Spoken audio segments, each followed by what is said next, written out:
Hello，各位，你哋好啊！歡迎你哋嚟到我孔師傅甜言蜜語啊！今日有啲咩同各位介紹咧？話說咧喺呢個視頻裏邊咧，好多朋友同我講話，喂，孔師傅，你好似好耐都冇教過麵包喎，可唔可以揾啲時間教下麵包啊？咁樣，咁我呢次咧就有啲時間啦，就不妨講解下我呢個麵包啊！今次咧我做呢個咧就係英式馬芬啦。大家喺麥當勞做早餐就一定食過㗎嚇嗱。咁當然啦，我呢個咧就未必做到佢十足十嘅效果啦。不妨就試下我呢個版本啦。好啦，咁我而家入去我小天地度啊，同大家一齊示範下點樣做呢個英式馬芬。好啦，各位，而家就等我嚟分享下我呢個英式馬芬嘅做法係點樣啦。咁佢嘅做法亦都好簡單，唔會好複雜，不過啲時間要長少少啦。但唔緊要啦，要細心去睇就得噶啦。好啦，開始咧我就介紹下佢有啲咩材料咯。咁材料方面咧有高筋麵粉啦，跟住咧就係呢個伊士啦。伊士咧就係酵母菌啦。好啦，咁酵母之後咧就有少少糖啦。我將個糖咧、酵母菌咧一齊撈埋先啊，跟住咧就落埋少少鹽啦，唔好太多啊，少少鹽嘅調味啫。好啦，跟住我發咧打散佢先，啲乾粉類嘅嘢全部撈勻佢先。做咗個步驟之後咧，跟住咧就可以落啲水分嘅混合物啦。咁首先我哋打隻蛋落去啦，呢個我哋個份量唔係好大，所以用一隻蛋就夠啦。咁大約50克度嘅啫，跟住咧就落鮮奶啦。呢啲屬於水分嘅嘢啦，喺呢個時候就可以撈埋佢噶啦。好啦，落完我呢個奶之後咧我哋咧最後咧點翻牛油，不過牛油最後先落嘅，就唔好呢個時候落。跟住咧我哋就個木掌啦去攪勻勻佢先。咁就係而家呢個動作啦，將佢所有材料乾粉類同埋濕嘅材料一齊混合晒佢，將啲麵粉濕透啲水分先。做咗呢個步驟喺個缸裏邊，個玻璃兜裏邊做啦搞陣間得噶啦，搞到佢一個小麵團得噶啦。當我哋攪勻勻咗之後咧跟住用手搓咯。咁呢個時候咧就係拉起佢撳落去，拉起佢撳落去就做呢個動作就得噶啦。總之將全部麵粉同埋水分嘢全部食晒落一個麵團裏邊，咁做一個圓波狀啦。好啦，搓到咁上下咧，佢就全部入晒一個麵團裏邊啦。跟住咧，我哋將個兜咧入邊嗰個混合物即係麵團咧，就擺出去個台面度啦，就用手嚟搓啦。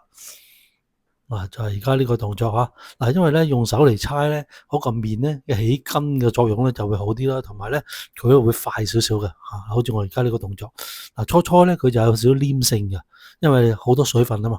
好啦，搓下咧，將啲水分咧同啲麵粉入晒落去一齊啦，咁佢就會係乾少少啦咁變咗咧佢就冇咁黏噶啦。好啦，而家搓咗4分鐘啦，嗰個麵團咧就已經係開始乾啦，見到個台面啦，已經冇咁黐手噶啦。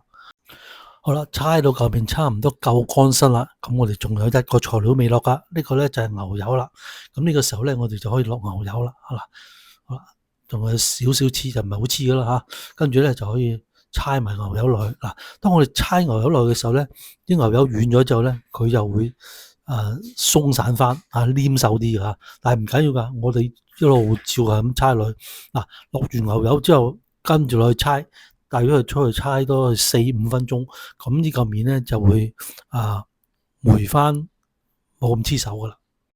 好啦，搓完呢個麵團咧，我哋要搵個膠袋冚住佢啦，同埋咧落塊濕濕地嘅布啦，唔好太乾啦，再冚佢。哇！咁快個麵就醒咗1個鐘啦，攞起張膠紙佢，攞個麵出嚟拍一拍佢，咁就可以排咗啲氣佢啦，跟住就可以做分割嘅步驟噶啦。好啦，我搓咗圓波之後啦，將佢一開二啦，開完咧，跟住咧就每邊開3件我平均啲咁開咗佢咁就得噶啦。分好晒佢啦，跟住咧就每一件咧搓翻一個圓波狀出嚟咁就好似我而家呢個手勢啦，拉起個麵啦慢慢搓翻佢喺外圍揸翻喺中間，跟住咧就碌佢，咁就可以做個圓波狀噶啦，係咪好靚咧？再做多個拍個麵啦，幾邊4面拉佢細細力得噶啦。哇！咁快幾個麵團就搓起咗啦。好啦，搓完之後咧，我哋就要篩翻啲粉喺個面度喎。落咗粉之後咧，用翻塊布冚住佢啦，再醒麵醒到佢30分鐘。好啦，咁我哋將啲分割咗而又攤咗1半小時嘅麵團咧，攞出嚟，再將佢排氣，細細地壓一壓佢，排咗氣，搓翻個圓波狀先。就係做呢個動作啊。我再做多個啊。排咗氣之後擺側邊啦。撳一撳佢，跟住咧將佢屈翻入去，跟住拉佢，再搓佢，跟住拉個邊啊。咁就做咗呢個圓波狀噶啦嚇，係咪好靚啊？好啦，做完啲動作之後咧，我哋繼續啦。咁我哋將搓好晒啲圓波狀嘅麵粉團啦，跟住咧將篩少少呢個麥皮碎啦。呢個麥皮粉咧係我自己 blend 用佢啊。咁正常咧就係用粟米粉嘅。咁粟米粉如果你買一包好多啊嘛，你用完又唔知點用，咁所以咧我就將麥皮 blend 碎咗佢，嚟做呢個作用。落咗麥皮粉之後咧我哋就攞去發酵。發完酵之後，我攞去煎嘅啦。咁當我煎嘅時候，有少少麥皮粉呢度咧，佢咧就冇咁易黐啦同埋咧係做一個食落去個口感唔同嘅。當個底面入咗麥皮之後咧，我哋就擺去發酵啦。咁我咧就係大約係再等佢發酵多大約半小時啦，等佢再膨脹啲，跟住就可以攞去煎噶啦。咁做咗呢個步驟啦，而家。好啦，話咁快咧，咁攤咗半個鐘啦，跟住咧就可以攞去煎嘅咯。咁我煎咧就用個pan 熱結鑊啦掃少少油，最緊要令到佢唔好黐鑊就得噶啦。好啦，跟住咧我哋就開咗火佢，用細火少少熱就得噶啦。將個孖粉麵團咧就咁擺落個鑊度，細火煎咗佢啦。我哋呢個煎嘅時候咧就係兩邊都要煎嘅。第一邊煎4分鐘，底部煎4分鐘，面部都要煎4分鐘喎。咁我底部煎嘅時候咧壓一壓佢啦做咗個動作，頂佢少少平，唔好俾佢太過厚身。跟住咧就冚翻個蓋，焗住佢嚟到煎。冚蓋呢個做法咧就一定要有少少水分啦，焗住佢，咁令到佢就快啲煎得熟同埋唔會乾啦總之底邊係4分鐘，面就煎4分鐘，就係做呢個步驟。好啦，煎完底部咧，我哋反轉佢跟住咧就再煎另外一邊喎。呢邊咧硬硬地嘅已經跟住咧再煎另外一邊。好啦，另外一邊已經有4分鐘啦，我哋又再反翻轉佢啦。睇下個效果先啦咁有少少火色㗎撳一撳佢。如果佢咧係唔係好彈身，即係話開始熟啦。